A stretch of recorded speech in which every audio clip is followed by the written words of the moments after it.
চিড়ে দিয়ে যে এত সুন্দর পপকর্ন তৈরি করা যায়, তো আপনারা না দেখলে বিশ্বাস করতে পারবেন না। আর কতটা সুন্দর হয়েছে দেখুন। আর এভাবে পপকর্ন একবার তৈরি করে তো আপনারা বছর জুড়ে সংরক্ষণ করে রেখে দিতে পারবেন। হাতে একেবারে গুঁড়ো হয়ে যাবে। তো দেখতে পাচ্ছেন কতটা সুন্দর হয়েছে, একেবারে মুচমুচে আর একেবারে তো হালকা, মুখে দেবার সাথে সাথেই তো গলে যাবে। নমস্কার বন্ধুরা, রূপা রন্ধনশালায় আপনাদের সকলকে অনেক অনেক স্বাগত জানাই। তো চলে এসেছি আজকে আবার একটা নতুন রেসিপি নিয়ে। তো আজকের আমি চিড়ে দিয়ে বানাবো পপকর্ন। তো চিড়ে দিয়ে যে এত সুন্দর পপকর্ন তৈরি করা যায়, তো আপনারা না দেখলে বিশ্বাস করতে পারবেন না। তো এভাবে বাড়িতে বানিয়ে দেখবেন, খেতে তো দারুণ লাগে। তো আপনারা সঙ্গে থাকুন আর প্রথম থেকে শেষ পর্যন্ত পুরো রেসিপিটা দেখতে থাকুন। আশা করি আজকের রেসিপিটা আপনাদের অনেক ভালো লাগবে। তবে চলুন দেরি না করে শুরু করে দিই আজকের রেসিপিটা। তো দেখুন, আজকের পপকর্ন বানানোর জন্য এখানে আমি একটা বাটি মাপ করে এক বাটি চিড়ে নিয়ে নিয়েছি। আর এটা আমি নিয়ে নিয়েছি পাতলা চিড়ে। তো পাতলা চিড়েটা নিয়ে নেবেন, এতে করে পপকর্নটা কিন্তু ভালো হবে। আর এই চিড়েটা এখন আমি একটা বাটিতে করে নিয়ে নেব। চিড়ের মধ্যে জল দিয়ে দেব। তো চিড়েটাকে প্রথমে ভালো করে ধুয়ে নিতে হবে। চিড়ের মধ্যে প্রচুর কিন্তু ময়লা থাকে, তো সেই জন্য প্রথমে চিড়েটাকে আমি 2 থেকে 3 বার জল বদলে বদলে ভালো করে ধুয়ে নেব। আর এবারে আমি উনুনটা ঝেলে উনানে একটা কড়া বসিয়ে দিয়েছি। আর এখানে আমি নিয়ে নিয়েছি সাবুদানা। তো যে বাটি মাপ করে আমি এক বাটি চিড়ে নিয়েছি, আর সেই একই বাটি মাপ করে নিয়ে নিয়েছি হাফ বাটি সাবুদানা। আর এই সাবুদানাটা এখন আমি শুকনো কড়াইতে দিয়ে দেব। আর এই সাবুদানাটা এখন আমি এই শুকনো কড়াইতে ভেজে নেব। তবে একদম হালকা জাল দিয়ে তো ভেজে নিতে হবে। তো সাবুদানাটা কোনোভাবে যেন লাল না হয়ে যায়, তো সেই রকম একেবারে হালকা জাল দিয়ে সাবুদানাকে ভেজে নেব। তো এখানে আমি বড় দানা সাবু নিয়েছি, চাইলে আপনারা ছোটো দানা সাবুও নিয়ে নিতে পারেন। তো 3 থেকে 4 মিনিট আমি সাবুদানাটা সুন্দর করে ভেজে নিয়েছি। আর দেখুন, সাবুদানাটা কিন্তু লাল হয়ে যায়নি, এইরকম সাদা থাকবে। ঠিক এইভাবে করে সাবুদানাটা ভেজে নিতে হবে। আর এবার আমি সাবুদানাটা নামিয়ে নেব।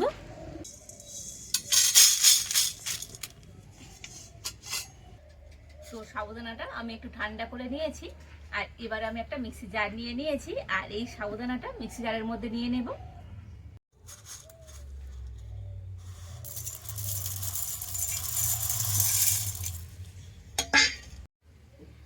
আর এবার আমি এই সাবুদানাটা মিক্সিতে ভালো করে গুঁড়ো করে নিয়ে আসব।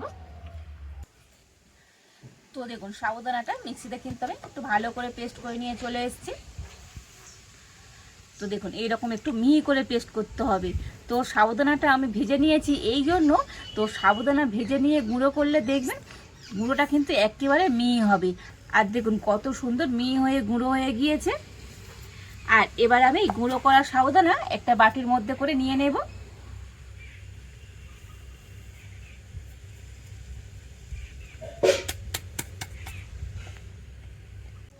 আর এবারে আমি যে চিড়েটা ভিজিয়ে রেখেছিলাম, তো সেখান থেকে ঢাকাটা খুলে নেব। আর দেখুন, চিড়েটা কত সুন্দর ভিজে গিয়েছে আর ফুলেও গিয়েছে। কতটা জল দিয়েছিলাম আর একটুও জল নেই। তো দেখুন, একেবারে কিন্তু চিড়েটা নরম হয়ে গিয়েছে। তো এইরকম পাতলা চিড়ে নেবেন, দেখবেন চিড়েটা কিন্তু খুব তাড়াতাড়ি এইভাবে নরম হয়ে যাবে। আর ওই মিক্সি জারের মধ্যে এবারে আমি চিড়েটা নিয়ে নেব।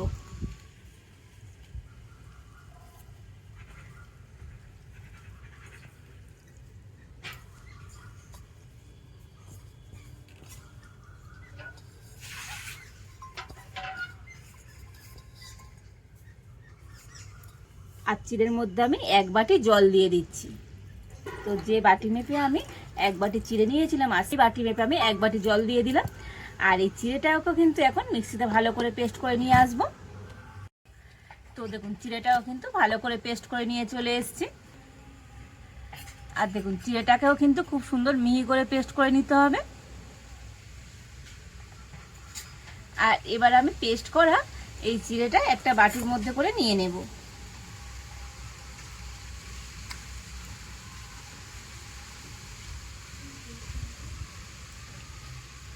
আর এই মিক্সি জারের মধ্যে তো এক বাটি জল আমি দিয়ে দেব।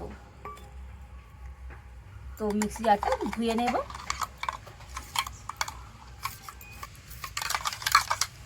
তো মিক্সি জারটা ধুয়ে নিয়ে তো এই বাটির মধ্যে করে নিয়ে নেব।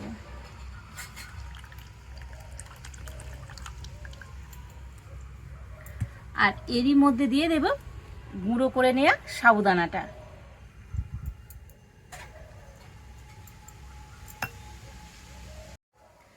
আর এবার একটা ব্লেন্ডার দিয়ে সমস্ত কিছু ভালো করে মিশিয়ে নেব।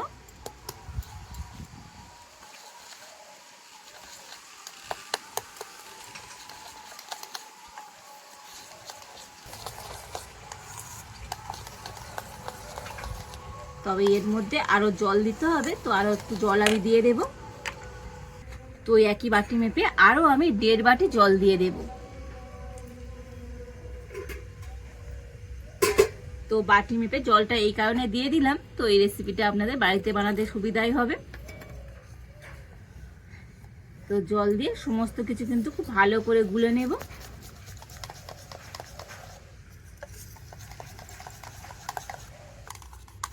তো এটা কিন্তু অনেকটাই ঘন আছে, তো আরো আমি 1 বাটি জল দিয়ে দেব।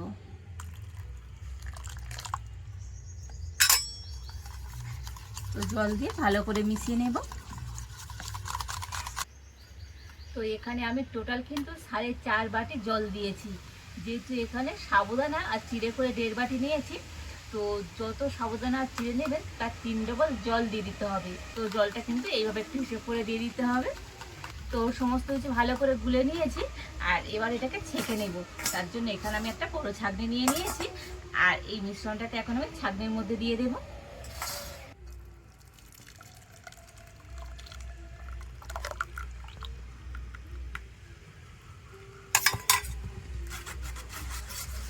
তো এই মিশ্রণটাকে কিন্তু অবশ্যই ছেঁকে নিতে হবে। তো এর মধ্যে যদি কোনো রকম গোটা গোটা কিছু থাকে, তো এতে করে কিন্তু পপকর্নগুলো খেতে ভালো লাগবে না, আর পপকর্নগুলো ভালোভাবে ফুলবেও না। তো দেখুন এই গোটা গোটা অল্প একটু রয়ে গিয়েছে, তো এটা আর দেবো না।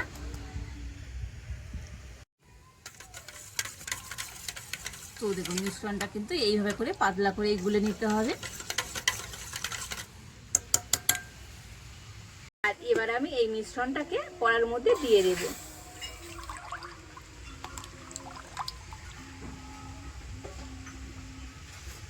আর এর মধ্যে এই চামচে 4 ভাগের 1 ভাগ আমি দিয়ে দিচ্ছি বেকিং পাউডার। এতে করে পপকর্নগুলো সুন্দর কিন্তু ফুলে যাবে। আর দিয়ে দেব পরিমাণ মতো লবণ।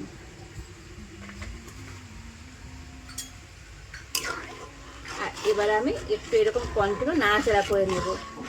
তবে এটা কিন্তু মানে নাড়াচাড়া করা বন্ধ করা যাবে না, তো বন্ধ করলে কড়ার তলাতে লেগে যাবে। একটু হালকা জাল দিয়ে তো এইভাবে নাড়াচাড়া করলে দেখবেন এটা কিন্তু সুন্দরভাবে টাইট হয়ে যাবে। তবে এই মিশ্রণটা ঘন হতে কিন্তু সময় একদমই লাগবে না, খুব তাড়াতাড়ি ঘন হয়ে যাবে। আর এইভাবে কন্টিনিউ নাড়াচাড়া করতে হবে, তা না হলে কড়ার তলাতে লেগে যাবে আর লেগে এটা লাল হয়ে যাবে, তখন কিন্তু পপকর্নগুলো দেখতে ভালো লাগবে না। তো এই হালকা জাল দিয়ে তো এইভাবে কন্টিনিউ কিন্তু নাড়াচাড়া করে নিতে হবে। তো দেখুন আস্তে আস্তে মিশ্রণটা কতটা ঘন হয়ে গিয়েছে দেখুন, তবে আরো একটু ঘন করে নিতে হবে।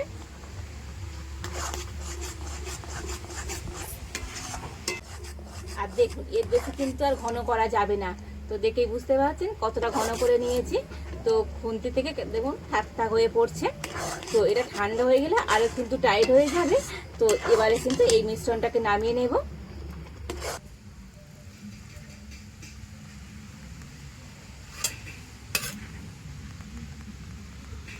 আর এই মিশ্রণটাকে এবারে কিন্তু আমি ঠান্ডা করে নেব।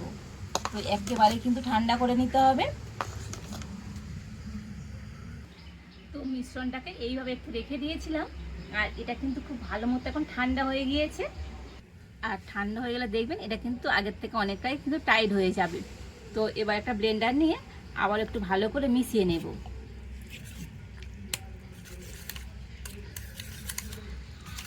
তো দেখেছেন ঠান্ডা হয়ে যেতে কতটা আবার টাইট হয়ে গিয়েছে।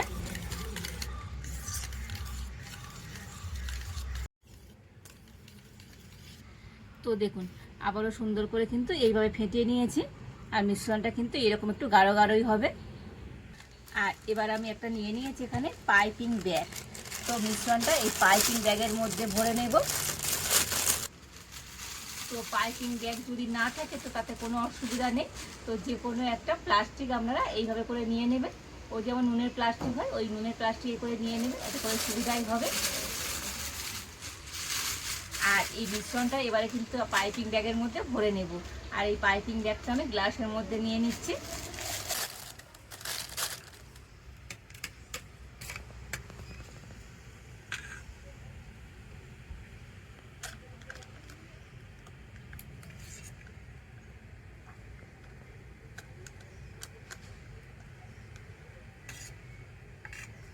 তো সবটা একেবারে ধরবে না, তো যতটা ধরে তো ততটা এইভাবে আমি পাইপিং ব্যাগের মধ্যে ভরে নেব।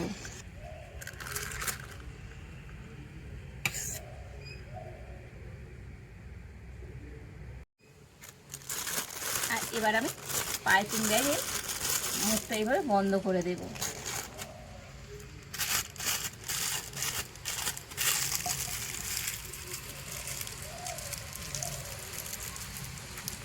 মানে একটা এরকম গিট বেড়ে দিচ্ছি এখানে।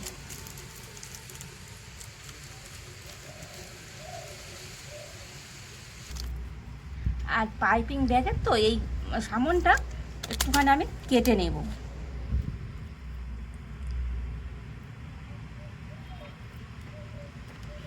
তো দেখুন এইভাবে করে কেটে নিয়েছি। আমি এবারে রোদ্দুরে চলে এসেছি, আর রোদ্দুরে একটা রকম প্লাস্টিক দিয়ে দিয়েছি। আর এর উপরে এবার কিন্তু পপকর্নগুলো তৈরি করে নেব।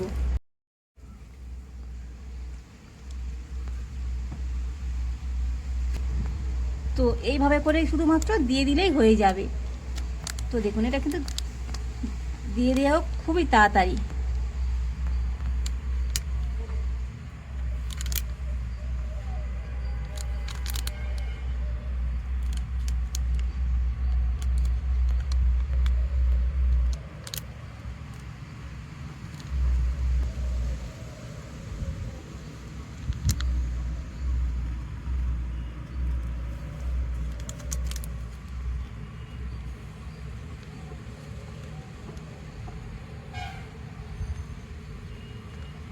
তো এইভাবে করে তো কাগজের মধ্যে আমি পপকর্নগুলো দিয়ে দেব। তো চাইলে আপনারা একটু বড় বড় করে দিতে পারেন, তো আপনাদের পছন্দ মতো করে তো আপনারা এইভাবে পপকর্নগুলো তৈরি করে নেবেন। তো আমি প্লাস্টিকের মধ্যে দিচ্ছি, তো আপনারা চাইলে থালার মধ্যে দিয়ে দিতে পারেন। আর যদি থালার মধ্যে দেন তো একটু তেল লাগিয়ে দেবেন। আর প্লাস্টিকের মধ্যে দিলে তো কিছুই দিতে হবে না, শুধুমাত্র প্লাস্টিকের উপরে এইভাবে করে দিয়ে দিলেই হবে।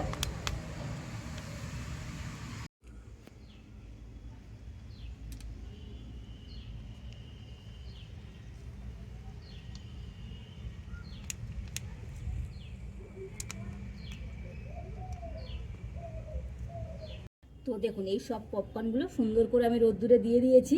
আর কতগুলো পপকর্ন হয়েছে দেখুন। তো এই পপকর্নগুলোকে আমি একদিন রোদ্দুরে দিয়েছিলাম। তো একদিন পুরো রোদ্দুরে দিলে খুব ভালো মতো শুকিয়ে যাবে। আর এই পপকর্নগুলো কিন্তু এখন সুন্দরভাবে শুকিয়ে গিয়েছে। আর এগুলো শুকিয়ে গেলে তো এমনি এমনি দেখবেন কাগজ থেকে ছেড়ে আসবে। তো এগুলো কিন্তু এমনি এমনি উঠে গিয়েছে। আর এই যে কিছু এখনো রয়েছে, তো এগুলো এইভাবে হাত দিলে কিন্তু খুব সহজেই কাগজ থেকে ছেড়ে আসবে।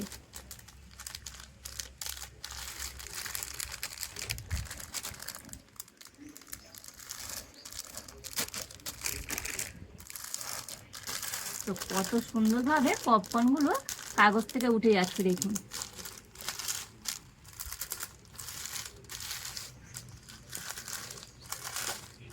তো হাত দিয়ে এরকম ভাবে চেপে নিলেই কিন্তু উঠে যাবে। তো দেখুন সমস্ত পপকর্নগুলো কাগজ থেকে সুন্দর করে তুলে নিয়েছি। এই পপকর্নগুলো একটা প্লেটের মধ্যে করে নিয়ে নেব।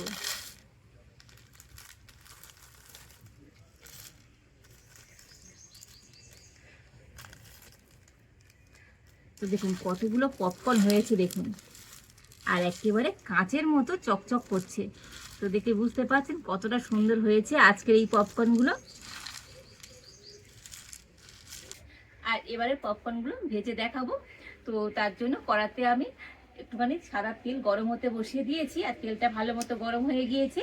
আর এবারে আমি এই কয়েকটা পপকর্ন নিয়ে তেলের মধ্যে দিয়ে দেব।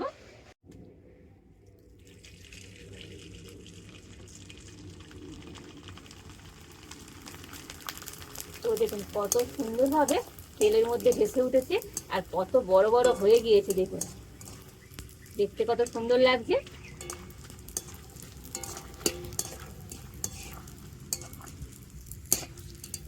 তো দেখুন একেবারে সাদা ধপধপ করছে। তো তেল ঝরিয়ে একটা প্লেটের মধ্যে করে নিয়ে নেব।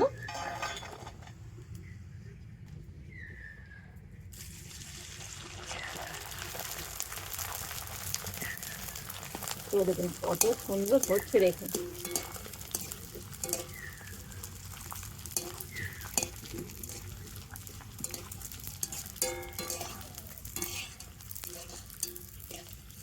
দেখতে কত সুন্দর লাগছে।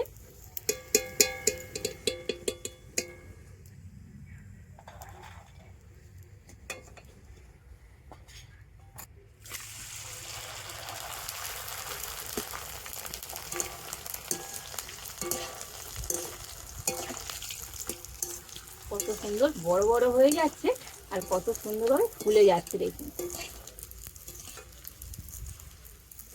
আর এই পপকর্নগুলো ভাজতে সময় তো একদমই লাগে না, তো দেওয়ার সাথে সাথে কিন্তু ভাজা হয়ে যাবে।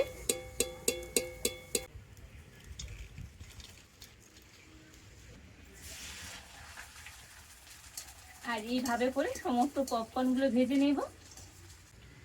তো দেখুন সমস্ত পপকর্নগুলো সুন্দর করে ভেজে নিয়েছি আর কত সুন্দর হয়েছে দেখুন। আর কতগুলো পপকর্ন হয়েছে আর এই পপকর্নগুলো খেতে এত ভালো লাগবে।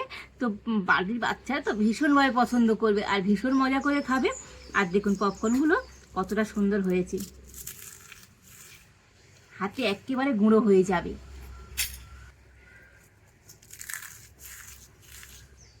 তো দেখতে পাচ্ছেন কতটা সুন্দর হয়েছে, একেবারে মুচমুচে আর একেবারে তো হালকা, মুখে দেবার সাথে সাথেই তো গলে যাবে। তো অসম্ভব সুন্দর হয়েছে আজকের এই পপকর্নগুলো। তো এইভাবে পপকর্ন বাড়িতে তৈরি করে দেখুন, খেয়ে প্রশংসা করবে না এমন কেউ হতে পারে না। আর এইভাবে পপকর্ন বানিয়ে যাকে খাওয়াবেন প্রশংসা করবে আর সাথে রেসিপিটা জানতে চাইবে। তো বন্ধুরা আজকের আমার এই পপকর্নের রেসিপিটা আপনাদের কেমন লাগলো তো অবশ্যই কমেন্ট করে জানাবেন। ভালো লাগলে লাইক শেয়ার সাবস্ক্রাইব করবেন। আজ এই পর্যন্ত, আপনারা ভালো থাকুন, সুস্থ থাকুন, দেখা হচ্ছে নতুন কোনো একটা রেসিপি নিয়ে।